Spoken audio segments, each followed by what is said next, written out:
నమస్కారం అండి. ఈరోజు వెంకటేశ్వరం పాట.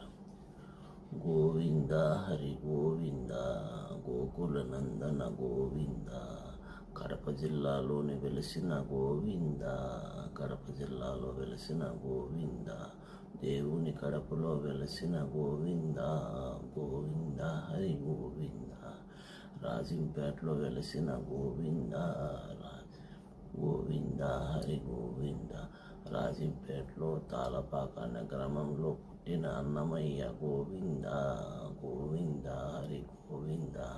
అన్నమయ్య సంకీర్తనం ఇచ్చి వెంకటేశ్వర స్వామి దయతో ఆయన కృపతో ఆనందమై సంతోషం ఆనందముతో ఆయన పాదాల దగ్గర ఉండవయ్యా అని ప్రాప్తుడైన గోవింద, గోవింద హరి గోవింద. అన్నమయ్య